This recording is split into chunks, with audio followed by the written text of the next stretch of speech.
It is Greg here on a beautiful spring day here in Athens, Georgia. And I'm just, you might call it fly fishing. Just fly fishing here. As the young men fly by here. I'm in the rock and roll portion of the Oconee River that I mentioned in previous posts. There's a bench there that has been empty for a good 2-3 hours now as I sat here, and there's a bench that I'm occupying and looking to catch a fly in so we could go down to the river and pray, you might say. As they say in the song, down to the river to pray. In any case, much like Knoxville, much of my stay here in Athens has been an empty bench. It's been just me on a bus stop bench, as the neighbors go by and cherish themselves and love themselves and can't get enough of themselves and run their routes and such. It's just overbearing sometimes, how you cannot just be a visitor to these communities, to these neighborhoods. Like, you gotta live with these people. Like, you gotta stay with these people. Or you gotta know somebody to, who's gonna, let you stay with them. You cannot just go through visiting these communities. It's just surreal how it's imperative that you get to know the neighbors here.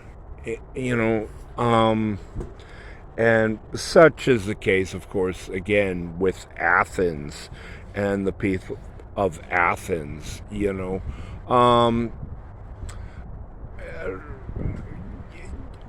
And when I say visit, when I say, tourist, I'm not saying anything other than just information. It's like the neighbors here cannot just give out information. I asked a bus driver the other day. I heard from Knoxville, and they sent me some documents, and I needed to print them out at a particular library. There's one library here, this side of Georgia, I believe, that's public. And so, I asked the bus driver when I got on the bus, you go to such and such a street? Oh, yes, I do. Great. I get on, I'm sitting down. Like 30 minutes later, I'm like, I think we should have passed that road by now. I go back to the driver. It's like, oh, no, I thought you said, tomato. It's like, hey, we don't go to tomato. It's that kind of thing. But it's been that kind of thing all over the country. Neighbors will just screw you. They just will not do their jobs. And so many times it is women. Just so many times it is women.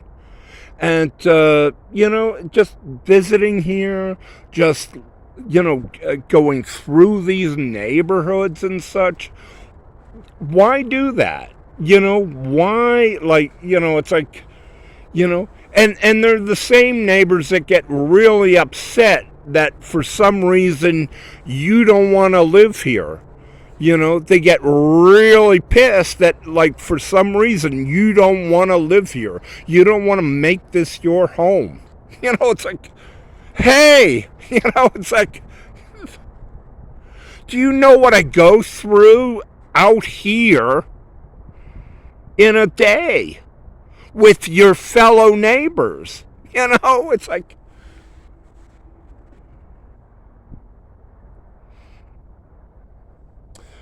and this has been seen around the country. I could give you example after example. One more example I'll give you. Nashville, special collections. All right. Just did the special collections here at Georgia. Special collections.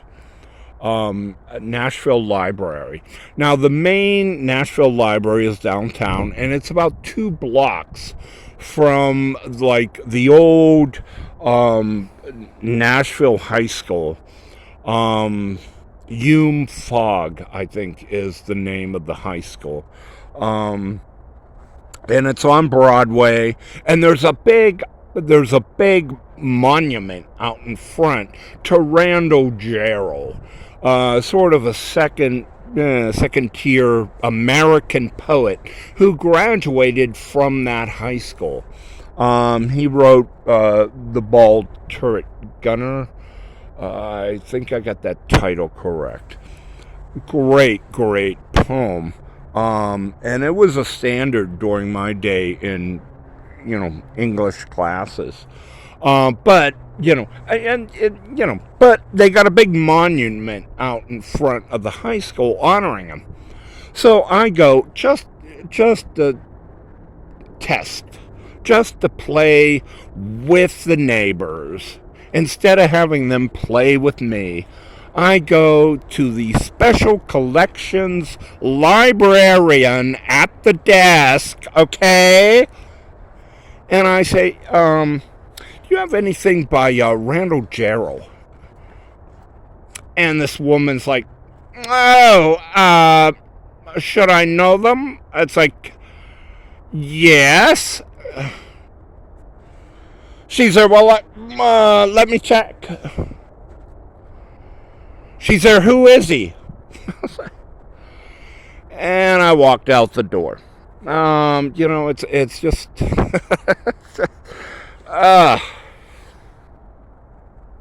and those are the women.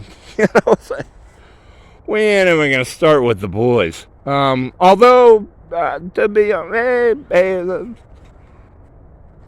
Daddy has caught some fish here. He's done some fly fishing here. It's.